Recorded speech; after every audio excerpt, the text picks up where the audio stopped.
Hello and welcome to our latest Insider interview. Today in the studio I have with me Craig Baker of Alliance Trust. Craig, thanks for coming in today. You're welcome. So Alliance Trust, it's a multi-manager structure.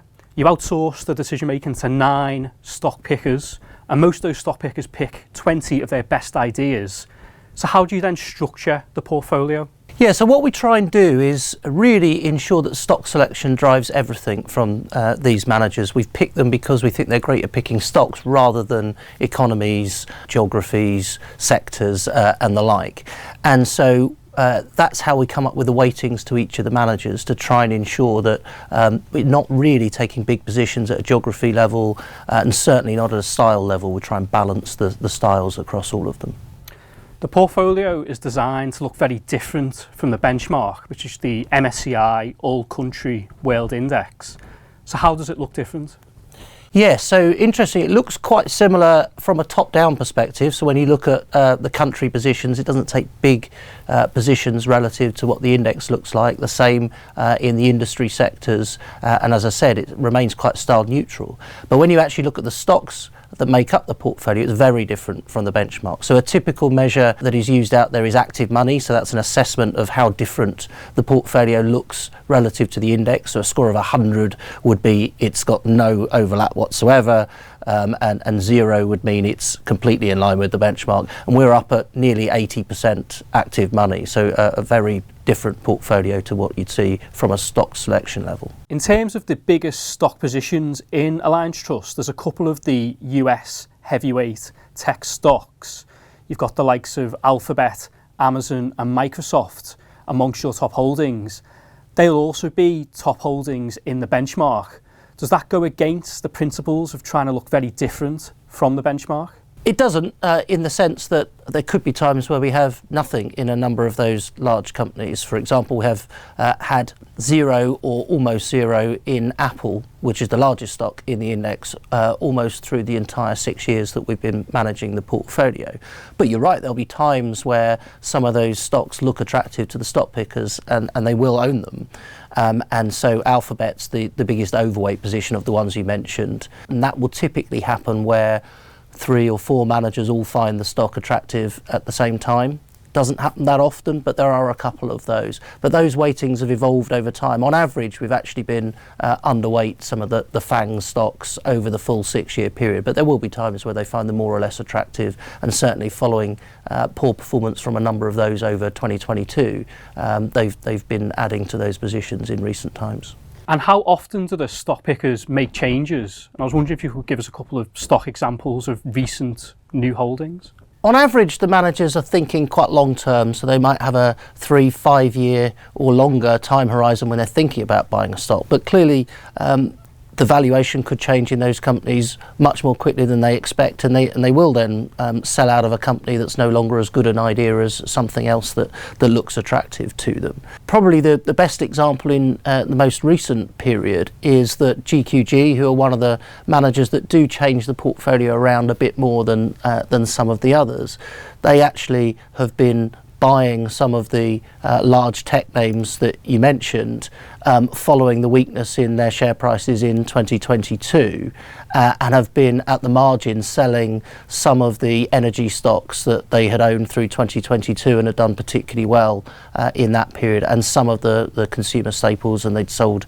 Walmart, for example. But we've seen a few changes in the portfolios from the others, really selling on price strength and buying some opportunities of companies that they've maybe been looking at for a number of years and now are at the price that looks attractive. And is there any other commonality in terms of sectors or themes that the 9 stock pickers are playing? They're very much bottom up in the way they think about things, and by design we pick managers that are quite different to each other.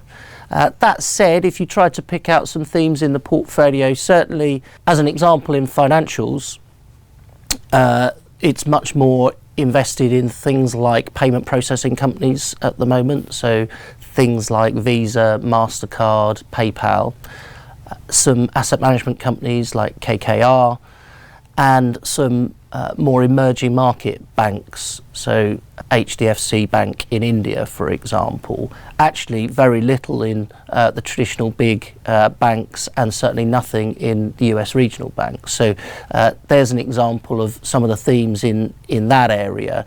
There are some energy stocks in the portfolio as well. And a few other themes that come through in the healthcare sector, but those are just examples of some of the things that are in the portfolio. Alliance Trust, it's a dividend hero, 56 consecutive years of dividend increases under its belt, and 2022 it was a bumper dividend increase.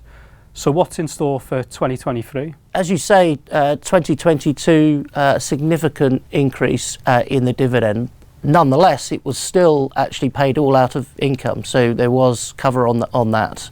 And it'll be interesting to see in 2023 whether that continues to be the case. Difficult to say at this early stage whether it will be fully covered by the income on the portfolio. No reason to think it won't, but the portfolio changes through time. The one thing I would say, though, is that we've got significant reserves in the trust, and so the board are able to continue the progressive dividend policy of increasing year on year if there are certain years where the income isn't covered by the income generated by the companies underlying the portfolio. And that income's being covered despite not having any of the stock pickers having a specific income mandate? Correct. We don't give specific objectives to them on an income perspective. Now, clearly, when we put the managers together, it's one of the things that we consider in all of that. But ultimately, we're comfortable that the way they think about their portfolios over the long term, which is around strong cash flow generation, having a strong intellectual capital that means they can continue to grow their cash flows over time, that will ultimately lead to dividend growth that we think will be appropriate for paying out strong dividends from the trust. But if there are years where income is lower, we can just dip into the significant reserves that the trust has. You've mentioned the revenue reserves. How healthy are those revenue reserves? If the underlying holdings in the portfolio didn't pay any income at all, could you still increase the dividend? We would. So to put this in perspective, revenue reserves that people will typically look at are in excess of 100 million, but distributable reserves for the trust are at 2.7 billion. So very confident that for a number of years the board could continue the progressive dividend policy almost regardless of what the income is on the portfolio. But importantly, we think over the long term that won't be an issue because we will continue to produce that dividend growth from the underlying companies. And how do those distributable reserves differ from the revenue reserves? You can actually pay dividends out of capital as well as income, and so over the 100 plus years that the trust has been running, it's built up a very large set of distributable reserves that can be paid out. Craig, thank you for your time today. You're welcome. That's it for today. You can check out the rest of our insider interviews on our YouTube channel, where you can like and subscribe. Hopefully, see you next time.